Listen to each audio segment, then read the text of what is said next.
തന്റെ അഹങ്കാരത്തിനുള്ള തിരിച്ചടി കിട്ടിയിരിക്കുകയാണെന്നാണ് നടി വിൻസി അലോഷ്യസ് വെളിപ്പെടുത്തിയിരിക്കുന്നത്.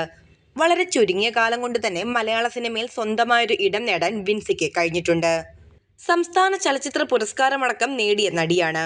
എന്നാൽ കരിയറിൽ പെട്ടെന്നുണ്ടായ വിജയം തന്നെ അഹങ്കാരിയാക്കിയെന്നാണ് വിൻസി പറയുന്നത്. നസ്രാണി യുവശക്തി പരിപാടിയിൽ സംസാരിക്കവെയായിരുന്നു താരത്തിന്റെ വാക്കുകൾ.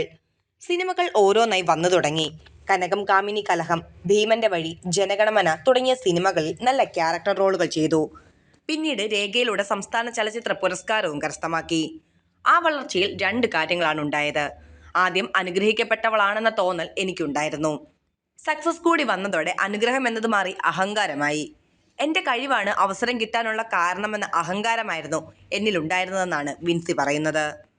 അവാർഡ് കിട്ടിയ ശേഷം ഇറങ്ങിയ എന്റെ സിനിമകൾ പരാജയമായിരുന്നു. ജീവിതത്തിൽ ഒന്നും സംഭവിച്ചില്ല. അപ്പോഴും കഴിവിന് അവസരം വരുമെന്ന അഹങ്കാരത്തോടെ തന്നെ നിന്നു. എന്റെ മാതാപിതാക്കൾക്ക് പോലും അറിയാത്തൊരു രഹസ്യം പറയാം. അഹങ്കാരം കയറി നിൽക്കുന്ന സമയത്ത് എനിക്കൊരു സിനിമ വന്നു. പക്ഷെ ഞാനത് ഒഴിവാക്കി വിട്ടു. ആ സിനിമ ഇന്ന് ക്യാൻസലെത്തി നിൽക്കുകയാണ്.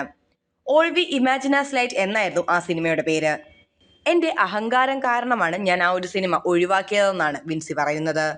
കർമ്മ ഈസ് എ ബൂമറാങ് എന്ന് പറയുന്ന അവസ്ഥയാണ് എന്റേത്. ഉയരത്തിലായിരുന്ന ഞാനിപ്പോൾ താഴെ വന്ന് നിൽക്കുകയാണ്.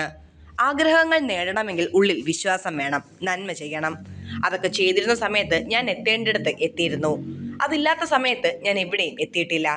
ചെയ്യുന്നതിനുള്ളത് തിരിച്ചു കിട്ടുമെന്ന് പറയുന്നതിൽ സത്യമുണ്ട്. 2 വർഷം സിനിമ ചെയ്യാതിരുന്ന ഞാനിപ്പോൾ ഒരു സിനിമ ചെയ്തുവെന്നും താരം പറയുന്നുണ്ട്. അതേസമയം സോഷ്യൽ മീഡിയയിൽ വരുന്ന കമന്റുകൾ വിചിത്രമാണ്. ആ സിനിമ ചെയ്യാഞ്ഞത് വളരെ നന്നായി, വിൻസിയോടുള്ള ഇഷ്ടം കുറഞ്ഞു പോയേനെ തുടങ്ങിയുള്ള അധിക്ഷേപ തരത്തിലുള്ള കമന്റുകളാണ് വരുന്നത്.